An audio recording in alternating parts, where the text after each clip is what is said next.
Hello, my friend. Welcome to Do Not Talk. Talk about two things you never stop. Take two. It's late. Hello, my friends. I'm CharLee Simons. Welcome to Do Not Talk. Talk about two things you're never supposed to talk about: politics and religion. And oftentimes not doing it very eloquently, but that's okay. I try. I keep swinging for the fences. I'm glad you're here. Please like this show before we even get started. Just hit that like button right there. Like button right there. It makes a big difference for the algorithms wherever you're watching. If it's on twitch.tv, YouTube, Facebook, LinkedIn, where else am I? I'm X, and Rumble, my favorite, rumble.com/do not talk. My favorite because they've deleted none of my shows. They've never threatened me. Everyone else is freaking out, losing their minds because of the things I talk about and language I use, which is honest language. I don't let the left dictate the English language to me. Never. Oh, CharLee, you'd make so much money. You should be over on YouTube. You can really grow your audience there. You just kind of have to curb your speech a little bit. You can't come right out and call things for what they are. You have to actually use little code words and so on. Screw YouTube. I'm not going to do it. So I don't gain the traction and I don't get the big audience and I don't make big money. I made from Rumble $50.60 last month. So, but I'm sticking with them.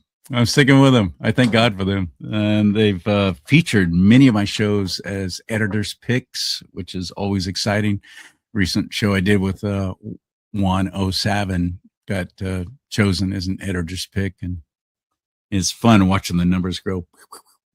And that's you sharing the shows and letting others know about what I'm doing here on this little old channel and supporting. You can support financially if you want, and I would really appreciate it. Somebody just recently made a $300 donation, little gift to keep the show going, and I desperately need a new computer. I mean, that's not a want, that's a need if I'm going to continue, because this one is done. Glitchy stuff happening. And I don't do porn. I don't go to any of the kind of sites that might get viruses on there and all that kind of stuff. I don't do that. Just now, though, I don't know if that showed up on the screen, but the whole thing glitched. And it's a computer. It's just, she's old. She's been a great girl. Probably time to retire. Put the computer out to pasture. What do they do in pasture? I don't know. I don't live in the world of algorithms. But they do. So hitting the like button makes a big difference. Commenting down below too also makes a big difference. It'll expand your territory if you have viewers actually commenting and liking. And I just found this out recently that trolls, pigs who want to see guys like me shut up and shut down, they will target and they'll hit on comments below on a show. They'll hit the thumbs down on all of them. And that has some kind of negative effect on algorithms now, too. That's what they're doing because they know this. They know this stuff, right? Living in mommy's basement. And they're all so much smarter and brilliant than the rest of us. And they're going to take down the world. Why? I don't know. It's exciting. And I don't have anything other than video games. Mom, another Hot Pocket. Arthur Shopper is my guest today, and I always like having him on. We talk about some great stuff, powerful stuff, important stuff. Today I happen to feel very passionately about what we're going to talk about, and it's California schools, public education. Speaking of making money, I wish I had $1 for every time I've said, get your kids out of public school. We're about to explore why it's important for you to do that. Maybe you're not motivated enough to do it. Maybe you don't really care all that much. Well, I'm already paying property taxes, or I'm a single parent and I can't afford to send my kid to a private school. No, there's alternatives. You're just not exploring it. I hate to call you out on that. I please don't take that personally. I'm encouraging you to do a little exploration. You don't want to. I just got back from military duty. I can't talk about what I do because I'm a conservative and they'd get all pissed off. I can't talk about what I do with the military, but I'm in the military. A week on base, on post. And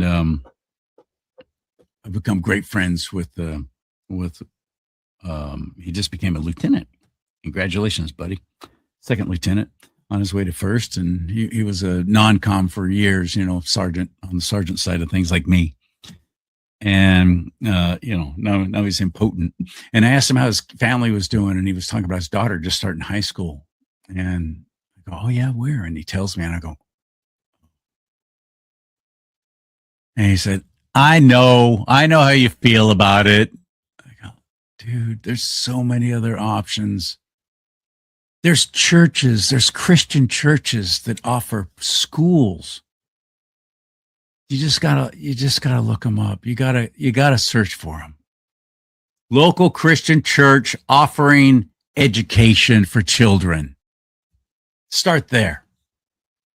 Then you got the charter school thing. You got the private school. I know you can't afford it, but believe me, there's scholarships for it. There's help. There's grants. There's all kinds of things for middle and lower middle income folks like us, or at least like me. I can't speak for you. There's alternatives. There's ways. You just got to explore it. Get them out of public education. Why? Let's find out now with Arthur Schopper on Do Not Talk. Are you ready? Hit it.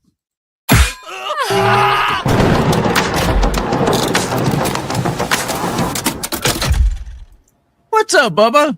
Hey, how you doing there, CharLee? And don't forget, tell everybody. I just love this guy. He actually went and bought one of my mugs. Yep, we bought one of my mugs from my website. Let's talk about politics and religion. And yes. I appreciate that so much. Not many guests actually go to my website and buy merchandise, and I never charge anybody for being on my show. So just that simple act right there means so much to me. Thank you, buddy. I'm glad. CharLeeSimons.com, my website right here. You click on that merch store tab. There's ways you can just give there too if you want. Yes. Hit the like button, comment, buy stuff from my store. What? Simple. Come on. Am I asking too much? So let's talk about your latest article at townhall.com. California schools. Oh, brother. The most recent one specifically, it was a response. There was a huge outpouring of outrage and frustration on behalf of a teacher in the Houston Independent School District, Darius Williams, and he just broke down and cried. It was the second day of school. That guy. Yes. And he was. So I am on my lunch break. It is, 11:30 or something like that. And I just finished a 3-hour class. We have what's called block, and block is where first and second periods are combined for subjects that need it.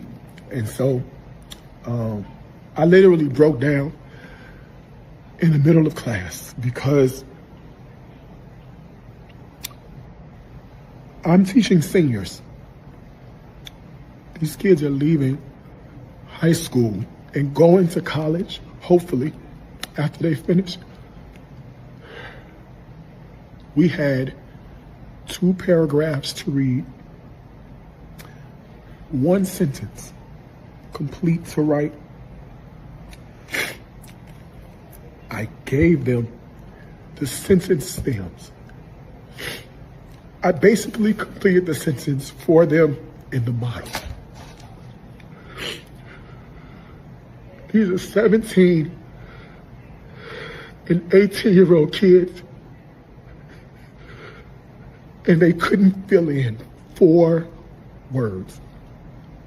4 words. I gave them the scenario. We annotated together. I gave them the answers before we even had the problem. And they couldn't do it. I don't know.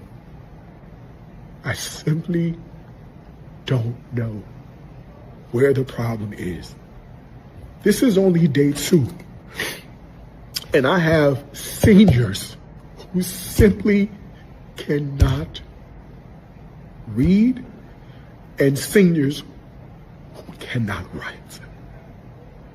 They cannot write. they can reason, they have the ability to defend their reasoning.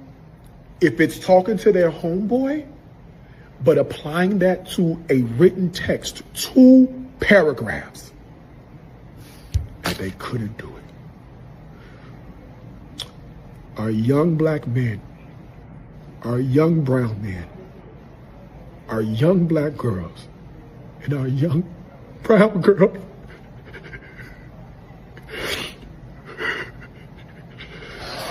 oh God. Yeah, there you go. And he was lamenting that he had just finished a 3-hour session with students, and he broke down and cried in the middle of it because the kids can't read, they can't write, they can't even write down 4 words to fill out an application. I mean, this is horrendous. We are seeing an absolute disservice to parents, children, taxpayers in many large municipalities. There was a recent story. It was out of San Francisco. You have 96% of the kids that get accepted from this high school to UC Berkeley, they can't read. They can't do basic math. And major universities, even in the state of California, are urging the powers that be to restore the SAT, the ACT, and the other standardized. That's a real deal. You're right. Even universities scrapped all that testing requirement stuff to make it more equitable and easier for everybody. All in the name of equity. And what it's done is it's made things more inequitable for starters. Furthermore, it has set an entire class of students on the fast track to failure. What we see the culmination of this with this teacher in Texas, he's a senior teaching an English class. And at that point, students are supposed to be well-read enough, educated enough that they can start reading Hamlet. They can start reading British, English, and even world literature in English. And they can't even read at all. I was just as heartbroken, just as outraged as this teacher. I mean, it's a horrible thing. But we're looking at the culmination of a long process of failure. What you have is just a conveyor belt in a dropout factory that is pushing kids out the door with the mortar board and a diploma that says, hey, everybody, this person graduated, and they are completely unprepared, uneducated, unable to do anything. I mean, this is a travesty. But are we just going to keep being angry at the situation? I wanted to start pushing further. Yeah. Why is the teacher still there? Let's ask the harder questions. Hey, you mentioned the mortarboard. Okay, move the tassel from left to right. No, that's left to right. Yes. They can't even do that. But going back to that video on that teacher, two thoughts. You know what I mean? There's Why 2 are thoughts. You still there? I mean, 2 thoughts about that video, though, that teacher in Houston. I loved it. I'm glad that he did it. And the thing that sets it apart, because somebody was asking about, I was listening to talk radio, and they were talking about this in my area. And they were asking, do you think that guy got in trouble for doing that? Do you think he got in trouble? You know what? He has a probably. Other teachers would love to say this and would love to expose this, but they're scared to death. And they love their little jobs. They love their perks they've gotten from the unions they belong to and their little retirement. And they don't want to mess with it. And they're not going to rock the boat because that's more important to them than actually being an effective educator. And that's because you have, especially California, dictating curriculum to all of them. They might be completely against what they're being forced to teach, but they have to, or they don't keep their jobs and their phony baloney benefits. But see, here's the thing. The other thing about that video is one of the questions that teacher asked was, how did this happen? How did this happen? How do you not know how this happened? You, buddy, you and others like you who are afraid to speak up and are sitting back. You just want to keep getting your paycheck, and you're letting it happen. There's no responsibility there, no taking responsibility. I would have loved for him to say, "We did this," but no, they're not going to say anything like that. But I loved it. I'm glad it went viral. That's essential. And that's where I took off with my article. And the title of it just says it all. Crying about the kids' failures is not going to help them succeed. where is the proactive effort to fix this? And that's one of the questions that I put forward. It's, where have you been, Mr. Williams? You must have seen this. I mentioned there was a Democrat lawmaker. Okay, we're talking about State Rep Harold Dutton, who would vote against his party, vote with the Republicans to implement education reforms. Even Sheila Jackson Lee missed all the, give the illegals lollipops when they cross the border. Even she was an advocate for school choice. There was a bill that even U.S. Senator Ted Cruz and Sheila Jackson Lee co-authored to promote school choice. I am not kidding you. You have like far left and really strong conservative that came together when it came to education opportunity. You have some Democrats still that have enough courage to speak out. And Mr. State Rep Harold Dutton, he's no longer there, but I'll still call him State Rep. He noticed the problems. This is Wheatley High School, specifically in the Houston Independent School District. He noticed the failing scores. He noticed the culture of failure as early as 2003. But he didn't introduce a bill to initiate a state takeover of the Houston Independent School District until 2015. So, okay, you got 12 years that passed before there's a state takeover effort. The state has taken over the schools now. That's true. And that's the goal in California. That's always been the goal. You have 2003 to 2015, and now they initiate legislative effort for the state to take over the school. Here we are in 2026. So 13 and then another 13 years, 11 years, and the kids still can't read. This idea that one teacher crying about this problem is somehow going to change everything. We see how long it takes. The blob that dominates public education is insurmountable unless you have like a force of nature or a natural disaster. I kid you not. The one that it's just coming to mind now in Louisiana, in New Orleans, when you had Hurricane Katrina wiping out everything, the state took the initiative. They didn't let a crisis go to waste. Sorry, it's a little glib.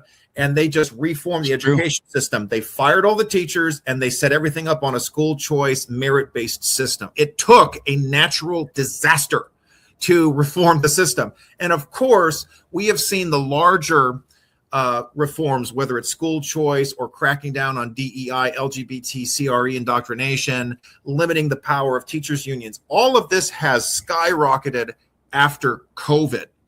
Yet, how many parents can wait a year, 2 years, 4 years to take over a school board? How many parents should have to wait as their kids, like think about it, 4 years is a long time in a child's life, going from second grade to sixth grade. That's a lot of education they're supposed to have received. That's a lot of training they're supposed to have received. And that kid has had to suffer piecemeal reforms at best and see no real success in the long term. This is a problem. And it's not going to change with the teacher breaking down saying, my kids can't read. Where were you, Mr. Williams? Why didn't you stand up to your teachers union? Why didn't you speak up to the press? Okay, they're so scared. Most teachers will not back them.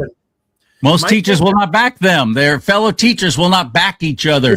And this just really incites my outrage. You know what? Then they don't really care about kids, do they? If they care more about their job, I agree with you. About their children, then they need to get out of that business entirely. I agree with you totally. Most teachers, they can tell you, you don't go into education, you get rich. That's not how it works. It's a service. Now, I think that teachers should be paid more if they were actually doing their job, but you'd have to bring in the merit pay system. You'd have to bring in an accountability system, just like it is in the rest of the world, in the real world of employment. You don't do your job, you get fired. A lot of teachers don't do their jobs. They don't get fired.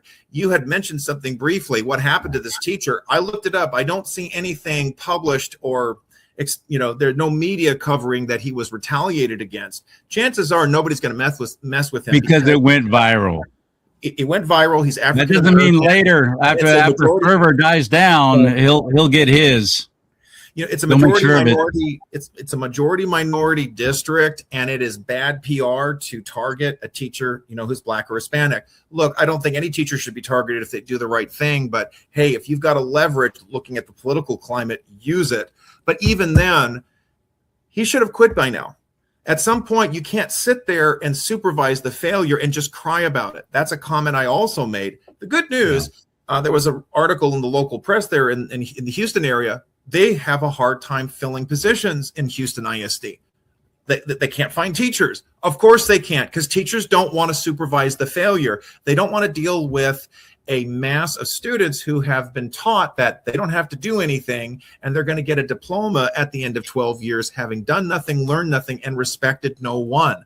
There are other stories that I've read about, teachers, even substitutes. They allow the kids to fight and they record it. You have such unethical conduct from teachers. And Texas has exposed a serious sexual misconduct problem in the public school system. It is atrocious in Texas. Really?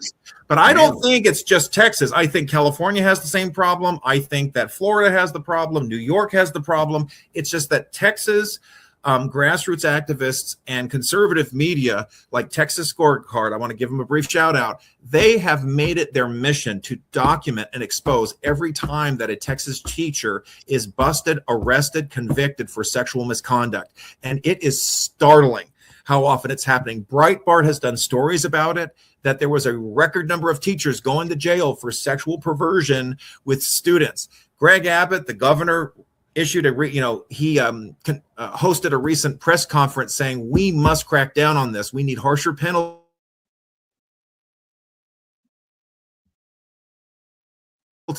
for teachers who are a good friend of mine. She was the Texas director for mass resistance, Tracy Shannon. She lauded this proposal. She and other activists in the state have worked very hard to push through these reforms in the legislature. Many people will be shocked. Texas, even if it's a red state, Republican, and it's getting more conservative, teachers unions still have a seat at the table. They are losing power. School choice passed last year. Thank you, Greg Abbott. That is a big step in the right direction. I don't think anybody should disparage it. God bless John Birch Society, but I think that they should allow that to continue. I think that's a big step towards forcing reforms in the public education system. Amen. This is I just think we have to expect more than just more crying and more whining and more sadness. There was a documentary, it was released 10 plus years ago, Waiting for Superman. Everybody is sitting around in the public education system waiting for a big, brilliant, charismatic leader who will step into the system and fix everything. Michelle Rhee, she was the chancellor of the Washington, D.C. school system, and she did incredible things in the district. She allowed for charter changes. She tried to push through a school choice program. But we're talking about Washington, D.C., which is entrenched as it gets with union power and Democratic hegemony. And she was a Democrat herself, by the way. And yet even she ended up leaving because the resistance she faced and the resistance, the pushback, the resistance, the sabotage she had to deal with as chancellor was so great, she ended up leaving.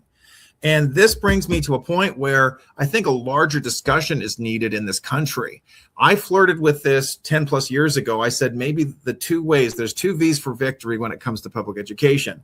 We need to talk about a voucher system. School choice isn't enough. A voucher. So it's public money, but I can spend it at a private school, as well as a public school, as well as a charter school, or mom and dad can take that voucher and spend it for homeschool. V, voucher. The other V, voluntary. That shocks people. Some people even laughed at me, but we're getting to a point where public education isn't education anymore. And Mr. Williams' emotional breakdown proves this. It's not happening anymore. And there are no accountability metrics to ensure that public education is actually doing its job. Dran Reese has talked about this in her Salt and Light ministry. She helps parents to homeschool their kids. And I am beginning to think that's the only route. You just got to get your kids out. If I had children, I would do everything I could to take care of them at home. My cousin in New Mexico, she homeschooled her kids. She's not an educator, but she is a businesswoman. She runs a farm. She has had numerous experiences. She's run a business. She's worked in farms, firms large and small. She has an adequate educational background. She homeschooled her kids. And the biggest reason, her two daughters, they said, we don't want to wear masks because this is New Mexico, because they were more hardcore about the COVID mandates. But my point is, it's getting easier and easier for parents to take charge and say, no, I'm not pushing my kid through that. We have to have that larger discussion here. Our kids can learn more. They know more than the teacher. Shirley Huzar, may she rest in peace. She was a big time school choice advocate. She was pointing out kids know more than the teacher because they're so savvy with the smartphones. They know how to do social media. They know how to work with all the intricacies of this technology when most teachers barely have a smartphone, if that. So I want to see more than the crying. I want to see. I knew an elementary public school teacher who I was appalled at what a horrible speller she was and how terrible she was at grammar, and her English language skills were appalling. And that was one of the things she taught in public school and elementary. The teacher had such poor skills. Because they're screaming for teachers. People aren't taking that for one thing, because they're probably scared to death of being beat up by their own students and then able to even reciprocate or do anything back. There's schools in California now where you can't even send them out of the classroom anymore for disrupting. You can't send them to the principal's office anymore for disrupting class. This is insane what's happening. But here's what I think. It's so hard to live here. It's so hard to survive financially. And they know that most of us cannot afford private schools, private education, cannot afford even Christian schools. We don't have the money to do it. And that's why I said at the beginning, please just do a little online search for Christian churches offering education for children. They'll pop up, explore. There's some of them that it won't cost you anything because this is their mission. They know that Jesus loved the children and said, don't stop them from coming to me. And by the way, anybody who jacks with kids, it would be better for you to have a heavy millstone tied around your neck and to be cast into the sea. He didn't say it'd be better if you did it to yourself. He said it'd be better if it were done to you. Yeah. I take that seriously. Yep. I am dead set against what's going on in public education. I've been screaming for so long now. Just please get them out. Find a way to get them out. But it's not going to get better. The government of California, the Gavin Newsom and those clowns love the idea of the state controlling all public education. Yeah. So these school districts that are struggling, that happened in Sacramento, my area, Sacramento Unified. They were really having hard time financially because people were taking their kids out of school and COVID and all that stuff. And they threatened, we're going to take over the entire school district unless you do better financially. Do better how? They can't turn around and just make more money doing something. Parents are already having to pay for everything for their kids for any kind of extras. This is insane. It's so top heavy with the administration. It's bloated. It's filthy. And it's all the unions. The CTA, California Teachers Association, is one of the most powerful unions, not in the state, in the nation. Yep. Naturally and members wise, one of the most powerful in the nation. The Teachers Union in California. And it's got a cutesy little name. Oh, it's California Teachers Association. It's like the what is that? Parents Teachers. So it's like the PTA. That's all. It's like the PTA. No, it's a frickin' union, and they have garnered themselves into positions of tremendous power. And through the tenure that Arthur just mentioned, they can't even get fired for doing sexually perverse things. They just get moved to different school districts. Because they don't want to get fired because that piece of crap teacher diddling kids can turn around and sue the school district for wrongful termination. You know, and the way that the mandated reporter laws are structured in this state, in California, if a staffer, a teacher, an administrator failed to report, that opens the door for the abuser to sue. I mean, this is obscene. This is how outrageous it is. And of course, you know, school districts have no incentive to report the child abuse because they know they're going to get sued. So their only incentive is to try to hide it as much as possible. The most notorious example was the Mark Burnt case from Miramonte Elementary School in South Los Angeles. And boy, this is so creepy because that teacher, Mark Burnt, he lived in Torrance. He lived here. Oh, it's so creepy. He was exposed because he took those creepy photos of the kids. And then how stupid and evil can you be? He had the photos developed at the local CVS in Redondo Beach, and they turned it over to the authorities, and everything exploded from there. And not only was he busted, but it was years of child abuse that Mark Byrd had engaged in. And then another teacher was implicated in perversion.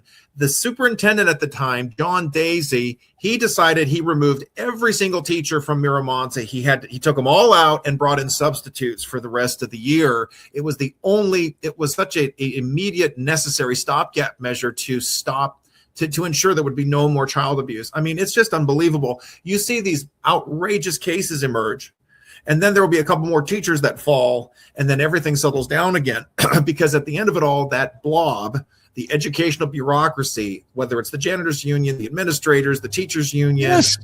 Everyone has their union. It's all about protect the institution, to keep the money flowing from the state. And the best way is that you take your parents take their kids out, and the feds too. President Trump cracking down on this is a good step in the right direction. Stop teaching the kids gender ideology. Stop teaching the kids LGBT. Start teaching them the ABCs. If you don't do that, we're going to take your money away. If you allow the boys into the girls' sports and spaces, we're going to take your money away. These schools have become absolutely ground central. I remember I was covering all the teachers unions like they got nothing better to do. It was a Saturday. I think it was May 15th. It was 2025. Hawthorne, California. You've got the major Tesla headquarters that are still here. There's a major Tesla plant in Hawthorne. And so all the teachers unions, they showed up and they protested, and they wanted to shout down Elon Musk because of the Doge program. They were cutting all the waste, cutting all the, decommission the education. They had all this time to come and protest. There's nothing about, they're like, we want to protect education, but they had a huge protest there. They had all of the left-wing interest groups that were there. They kept talking about amnesty. They talked about Palestine. They talked about climate change. Was there anybody there to talk about the low test scores? Was there anybody there to talk about the needs of the kids so that they would become strong citizens who could be successful adults? No, it's all about this perverse Marxist push to normalize everything left wing. That's what teachers unions have become. It is horrendous. It's horrific. I don't say have become. I think always have been. Always have been.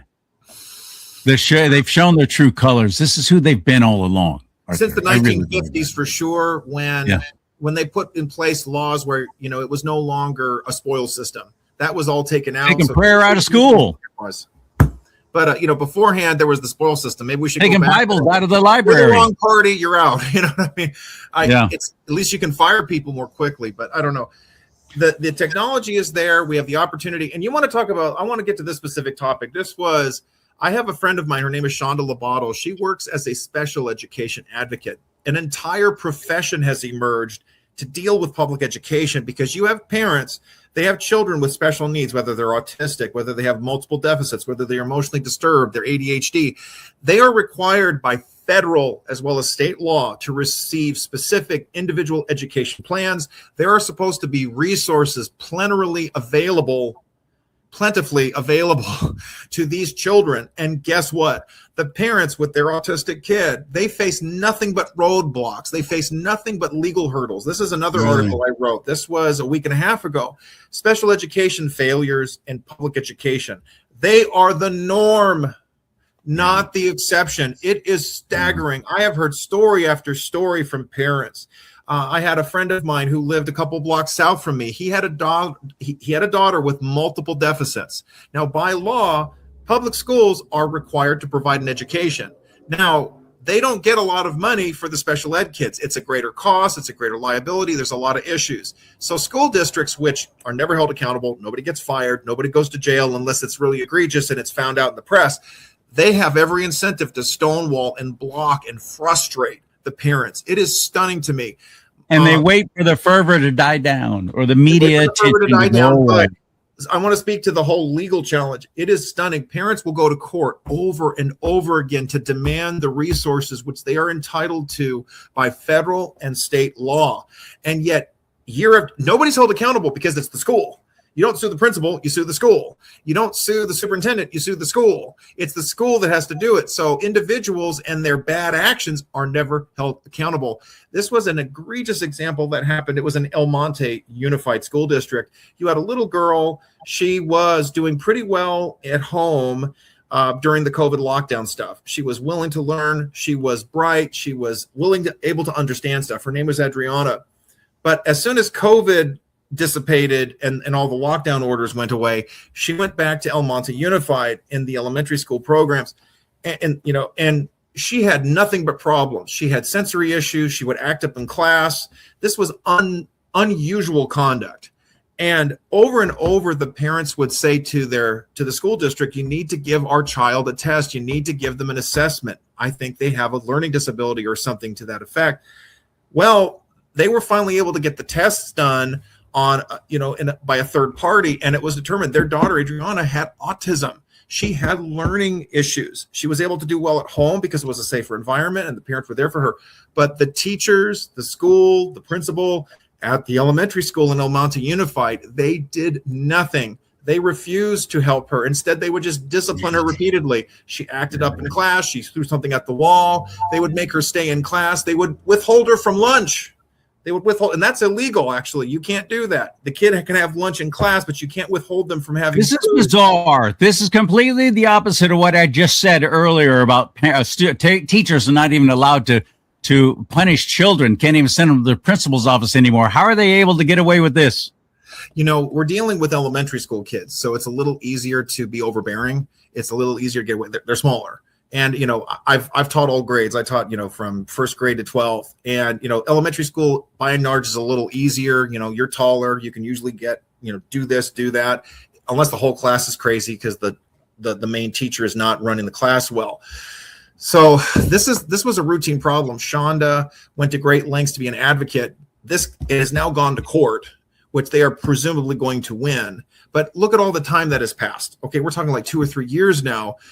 Adriana is now in middle school.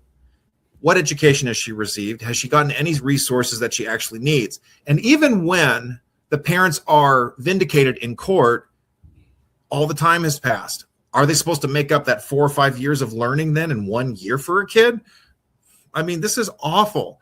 And this is routine. Shonda, she's got another story she wants me to tell people about out of Santa Ana Unified. I mean, and then you add to the complications. We're talking about El Monte as well as Santa Ana. You've got a large illegal population. I'm going to say it. You have large illegal. English is a second language, and they're not even literate in their first language, which is Spanish. This is something I ran into when I taught in Southgate.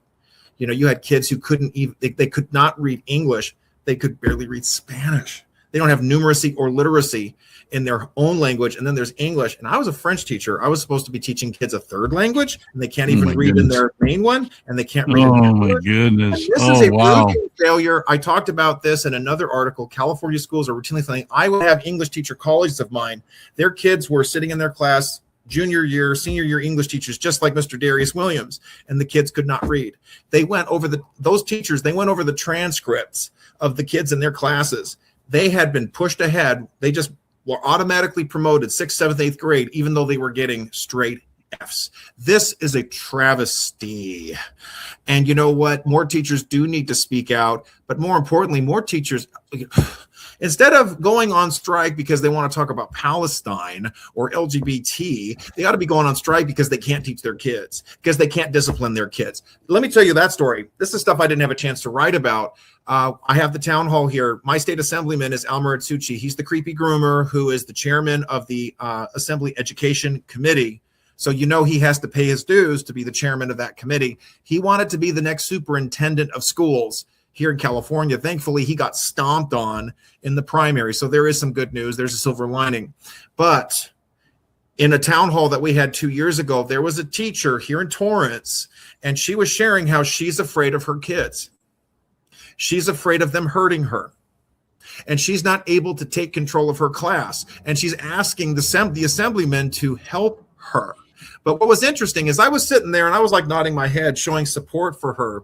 And she didn't have the guts to call me out by name or anything. But she's like, now there's some people in this room who agree with me, but they should know that I'm not conservative. I'm very progressive. I'm very left wing.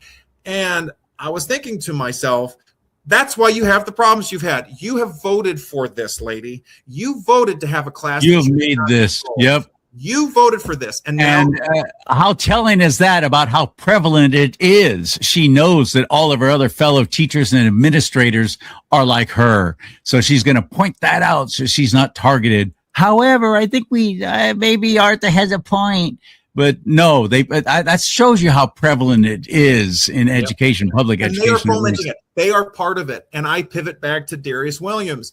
That's another question I put. Does he vote for this? Is he a progressive himself? Is he a liberal who thinks that the answer to education is to get rid of systemic this and that, or that kids are failing because of systemic racism? Does he live in that progressive dystopia where everything will be fine if we just pass a bunch of rules and hold nobody accountable?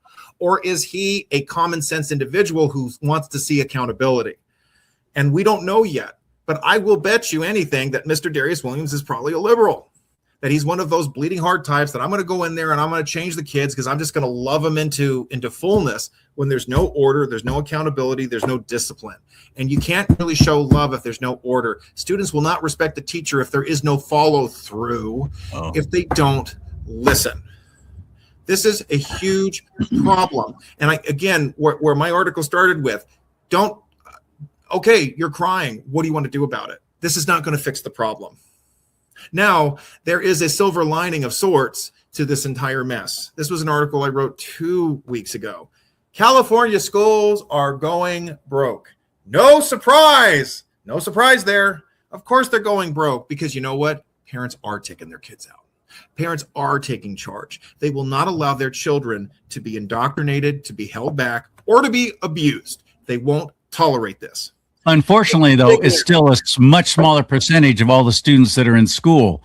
So as long as they have a majority or at least half or a little bit more than half of the kids that they're bringing up with their indoctrination, they believe that they are going to have a whole generation that's going to think like they will, and they can attain their little Star Trek utopia. And they know that. That's why the state wants to take over public education. I really believe that. I'm going to make the silver lining a little wider, and I hope it helps make your day. Because going all the way back to 2021, I went to an LA Unified protest. These were teachers who opposed their union. They were all for health freedom. They didn't want to take a jab. They didn't want to wear a mask. Now, some of them were left wing on other issues. You know, they were like pro-Palestine or pro-LGBT, but we were there about health freedom and about educational accountability. And there was a young lady, she was a sophomore in high school, and she was one of the keynote speakers at the rally. This was outside of 333 South Beaudry. And she just complained, and she said, you know, all they do is teach us LGBT, and all they do is teach us about race, and we don't learn anything, and I'm tired of it, and I'm going to be homeschooled. Her mom stepped up and homeschooled her. Let me widen the silver lining wider. The enrollment has plummeted so much in LA Unified. The district will go bankrupt in a year. It is that bad. They've already lost the superintendent, Carvalho. There's a huge financial fallout from that. Multiple sexual abuse lawsuits have to be settled. Huge amount of money there. The teachers union, a bunch of greedy, rapacious, Scrooges wanting to squeeze the district for all they can, not recognizing that if there's no money, there's no school district.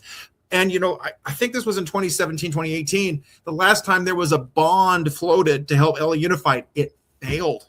It actually failed. The voters said, no, we're not giving more money to this district. They're looking at multiple schools. I have a friend of mine, his nieces go to Washington Prep on 104th and Western.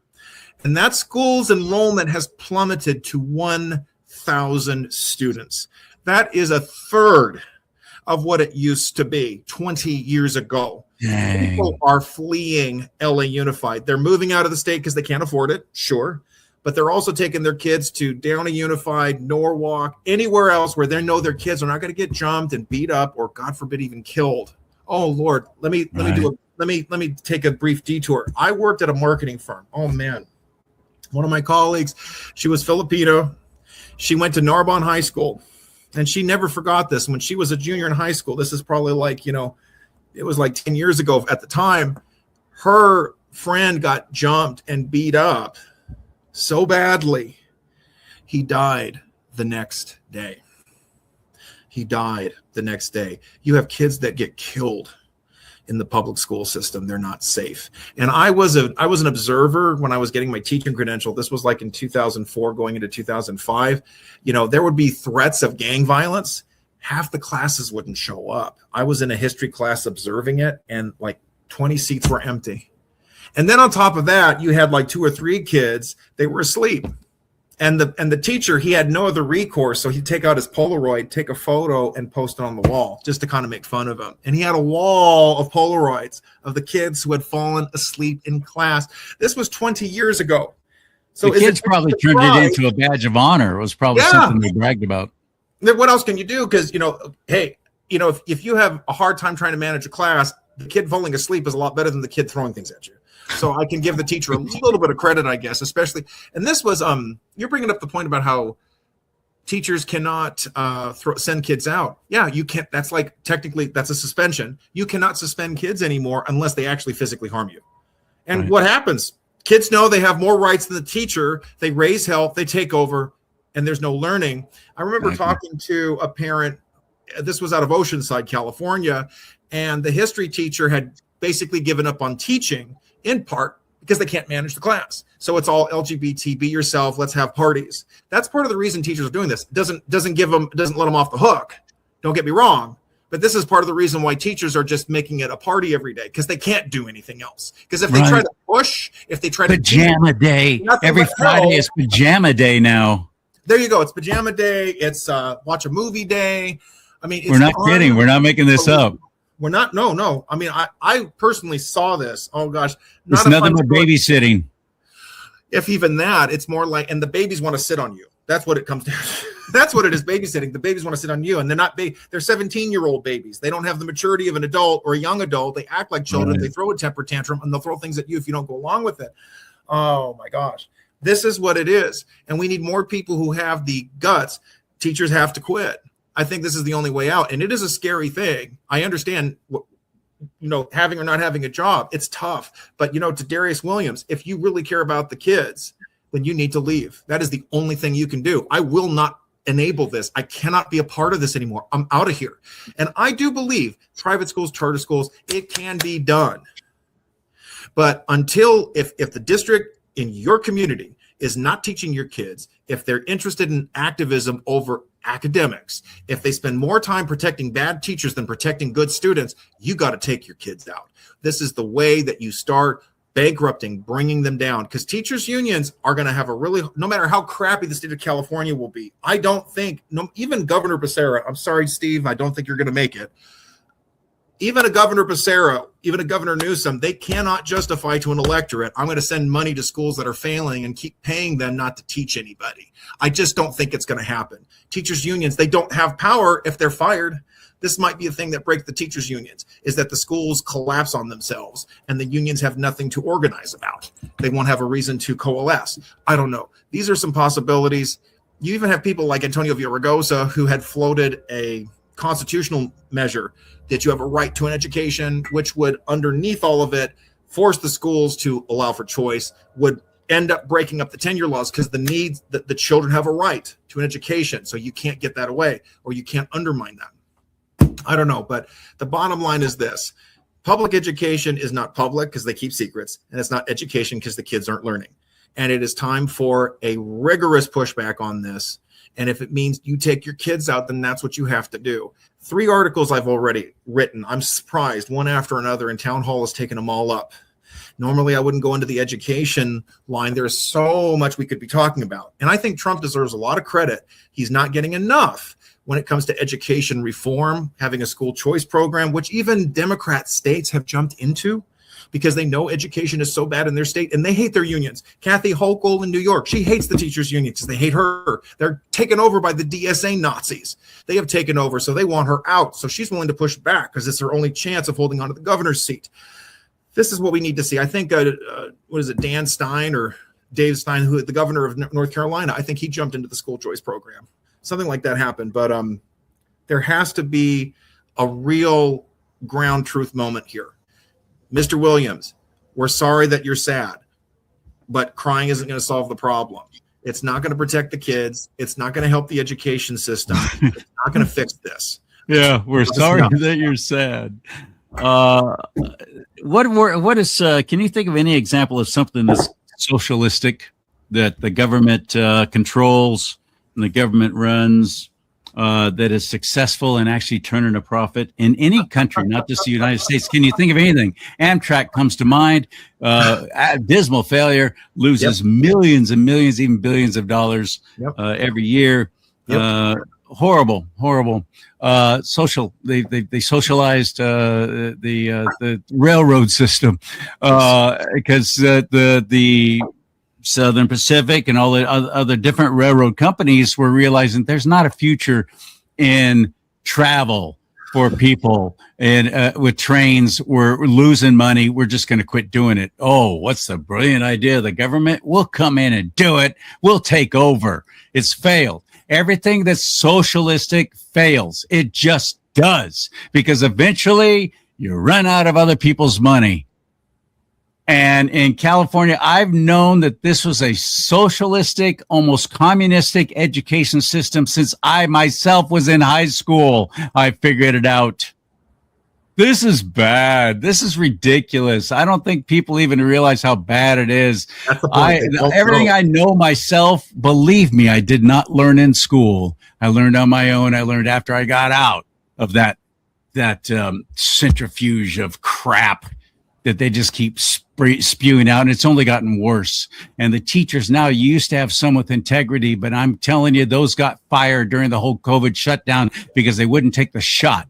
They're the ones who got fired because they wouldn't teach kids that everything homo is great. You just have to accept it. You might want to think about actually becoming one. It's exciting. So the teachers who said no to that, they've been fired. Any teachers with integrity are gone now. And you're left with blue-haired, pierced-lipped freaks who take down the American flag and put up the pride flag. This is what's going on in public education, but you're still accepting it. You're still thinking, well, we can just run for school board and we'll be able to turn our district around. That's great. Turn it around to what? To where it's a little safer for them to continue being force-fed the state curriculum of education, because that's what it is. It's socialistic. And President Trump, I had this little encounter with somebody over on X who was posting about Trump is taking down the Department of Education. Is this what you voted for? I couldn't wait to go, yep. That's one of the top 3 things I voted for, taking down the Department of Education. Jimmy Carter, one of the top 5 or bottom 5 worst presidents this country's ever had. He's the one that started that debacle. And it's been just disastrous and downhill ever since. Get rid of it. Why is the federal government telling local state education school districts, period, why are any of them being controlled by the government in any way? Yes. You can have some standardized. All these kids need to read at this level. And that's what the SAT scores were for and all that kind of stuff, to give you an indicator of that. They took those away because it just made the poor students who don't perform quite up to par feel badly. Remember when they took grades away? You got pass or fail. They took grades away. There was no incentive to actually do better. Do you remember all that? That's happening in other back in the 90s. That was a Bill Clinton thing. You know, and Jimmy Carter, he created the Department of Education for the teachers unions. It was a sop to them. You know, they said, we'll help you. You give us a Department of Ed. This is a third. Teachers unions are a 5th column in this country. They're bad. Yeah. They are really bad. And we need to call that out. I had a colleague of mine. She was a Republican, and she was one of those types. There are like Republican teachers. Yes, they exist. And they're members of teachers unions because they have to be 9 times out of 10. So they form their own little caucus within the teachers unions, and they say, we're going to change things. No, you're not. They haven't. And it was like, and I the last time it needs to go. It just needs to go, period. And this is a great, reconnecting conversation, because one of the teacher I'm thinking of, I was talking with her in the midst of the Mark Burnt stuff, right? Because she also served in Torrance. And And she was like, well, everybody keeps saying that Mark Burnett has tenure. No. He has permanency. He doesn't have tenure. It's like the way she was making the argument, it's like she was still trying to defend the system. She was trying to defend the tenure system. And this is what ends up happening. You become part of you're in the system thinking you can change the system. No, you end up becoming part of it. You don't set. This is naive of the highest order. It's time to pull the plug on it. It's time to fight against it. And every metric that diminishes the power of teachers' unions, takes away their public funding. Idaho recently passed a law. You'd think a ruby red state like Idaho would have done this years ago. They finally did it this year. They passed legislation which barred schools from funding union activities, and that the unions could not take money from the schools in order to fund their activities. Awesome. That is a huge step in the right direction. This is it. Taking away right to work laws are needed now more than ever. Teachers unions have found ways around the Janus v. Afshmi decision, which now says you cannot be forced to join a union. So what they do is they've created like a really tight window, usually November, December, when everybody's busy, celebrating Thanksgiving or Christmas. And they say, this is the time when you can leave a union, that you can withdraw and have and take back your dues. And a lot of people don't pay attention and they don't get out. So there's still a lot of problems here. Not an accident. This is something the Trump administration and a future administration needs to address. Unions are not the panacea. I don't think, Teamsters unions shouldn't be able to take our ports hostage, for example. Police unions, we want law enforcement, but police unions, they protect their worst. That thin blue line, it protects the baddies. This is a problem. We should not have police associations who do that. Firefighters should be serving the community. They shouldn't be allowed to go on strike and hold a city hostage if they're not getting the pay raise they want. Of course, this is going far outside of the education theme, but the connection is there of unions are abusive, putting the needs of unions ahead of the well-being of children. And they run the schools, they choose the candidates. What happened in Orange County last year, you had reform-minded candidates who passed parental notification laws and parents' bills of rights, and then they recall them. They get rid of them. You want to care. You want to see how much they care about the kids. I noticed this when I was, again, still in high school. The teachers were always going on strike because they wanted more money and they wanted less hours. And you said earlier, and I disagree with you on this, and I disagree on everybody who says this, that teachers need to be paid more. No, they get how many months off, how many days off, how many weeks off, but they still get paid the same amount as a starting police officer in a force. And that dude is putting on that suit every day and going out and putting his life on the line. They're getting paid the same amount. I can starting salary for teachers, and they get so much time off, and they keep working more days off to do their little teacher prep days. Why don't you do that during the summer? Why don't you do that for the 2 weeks off you get for Christmas? Oh, by the way, that's right. You hate Christmas. You don't call it Christmas, but you get 2 weeks off for Christmas. And now California is passing another law, that public schools have to celebrate Muslim holidays or holy days. They're not holy. There's nothing holy about them. This is insane. Let me qualify my remark then. That's a very fair point. If a school district has proper dynamics, you have charter schools that are completely merit-based. There was one in New York City. This was so awesome. They paid the teachers a 6-figure salary. However, it was a very rigorous merit-based accountability system. Half the teachers don't make it the first year. What a fine idea. That's what a business is supposed to be, right? You worked in the media industry. Did you not have a first year that if you get rewarded when you do a better job and you get higher ratings? You get paid more.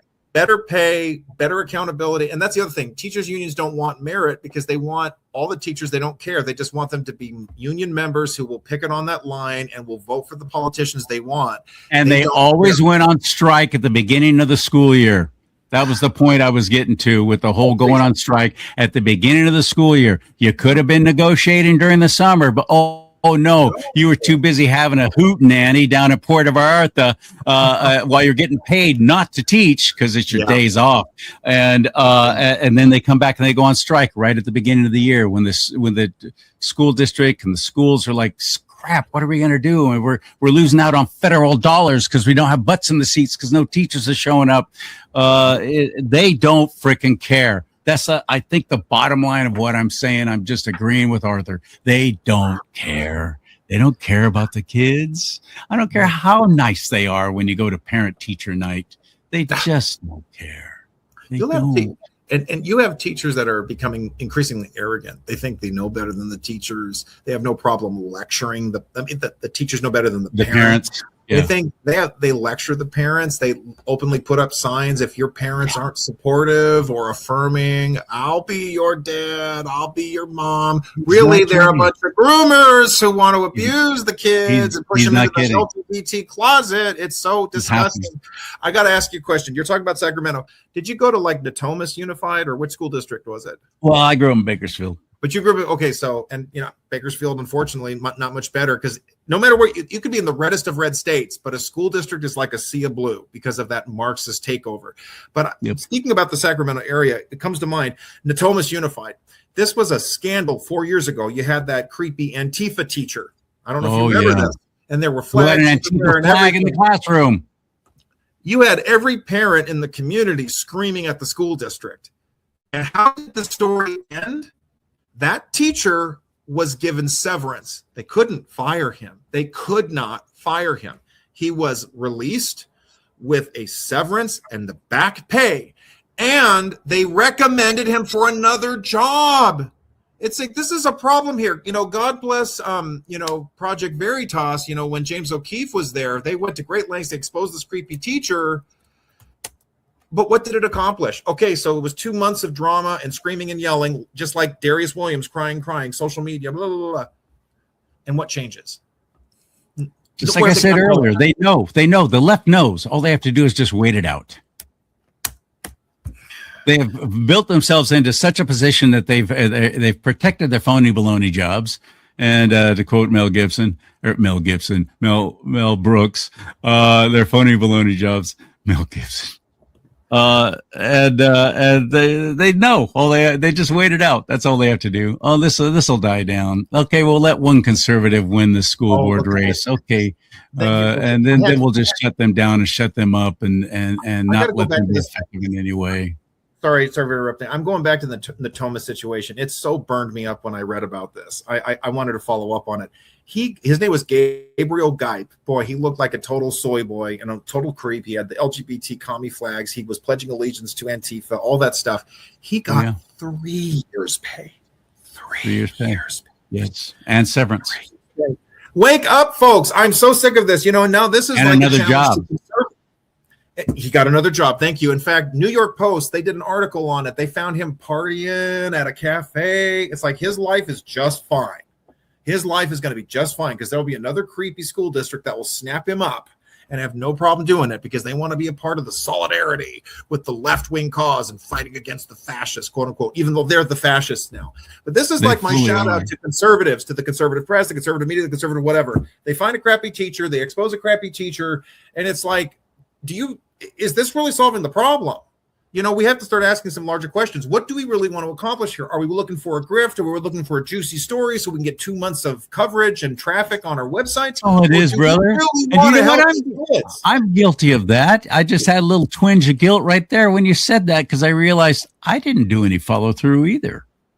I didn't follow through on that story to find out whatever happened to him, and I reported on that. I was on the radio at the time. That's on me. You're right. Thank you for that. Actually, I need to rethink my life in the media. James O'Keefe, he's no longer, he's got his own like OMG media, but O'Keefe media, let's think about this here. What he did in New Jersey was different. They have it's a one-party consent state. They were able to expose the teachers union. Phil Murphy, a Democrat, actually helped push through some reforms because of the creepy teachers unions talking about how they would just pass the limits. So we have to think larger than the schools. If we want to see any success, you have to change the legislature, you have to change the laws. But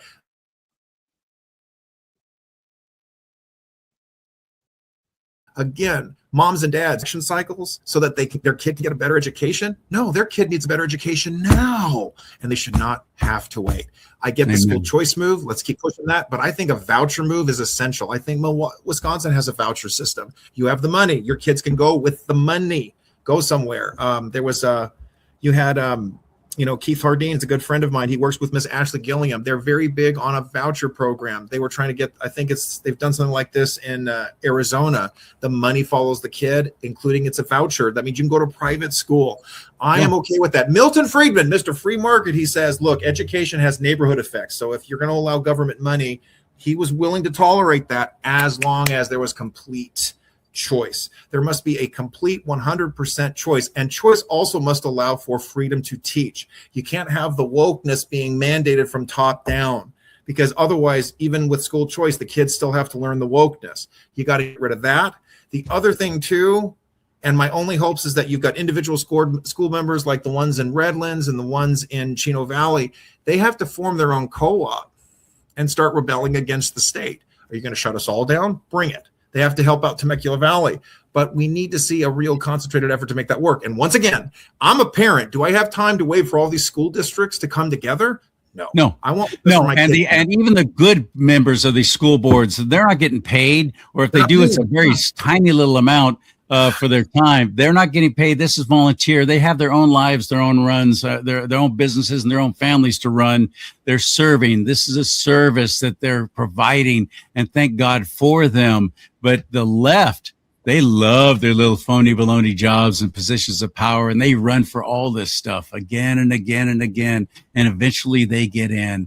We're seeing what happens with the Islam, the Muslims running for office small. They start small and they get in, and look what's happening in Dearborn, Michigan, and so on. This is what they do. This is what the left does. And yes, I count Muslims on the left as well. They talk about totalitarian. It's not a religion. It's a form of government. That's what that is. And they're infiltrating and taking over. And now they're bragging about it. Talk about arrogance. They're bragging about it. Oh yeah, we're still having kids, and the rest of you aren't. We're gonna eradicate you just through overpopulation. We're just gonna have more kids and force you out that way. That's they just come right out and talking that way. We have to have like a Christian public education and small town government in general. It's vitally important, but none of us are running for it. Let's start by getting registered to vote, please. In California, it's dismal to turn out for midterm elections. When it comes to conservatives, it's in the teens. It's pathetic. That's got to change. Get registered now. It's not too late. I think October 19th is the last day to register to vote. Registertovote.ca.gov. Registertovote.ca.gov. We need you now more than ever. And I don't care if you register as an independent or anything. I hope you register as a Republican, just because we could use you in the Republican primaries and so on. But just register, get registered to vote, and show up. You know what? And don't vote by mail. Vote by mail is how they're cheating. You can go to a polling station the day of, and you can get a provisional ballot. I know, but they don't count the provisional ballots unless they need to. That's true. They should be registered, but we're talking about California, and they stuff the ballot and all this other perversion. So there's that. Yeah. But yeah, register to vote October 19th. Absolutely. But again, we're looking for a more fundamental change. Reform is needed. And the way you get that is, you got to take your kids out, find a better place to take them. Christian schools that are thriving. I know there's one in your area. I don't know the name of it, but I've been hearing about it. It got a new principal. You've got the homeschool co-ops are building. There's a theme I wanted to pick back up, because you talked about Islam, how it's infiltrating the schools. That when the Bible was taken out of schools, this is in the 40s, and then you see how it coincides with the abuse of teachers unions in the 50s. This is where things all went downhill.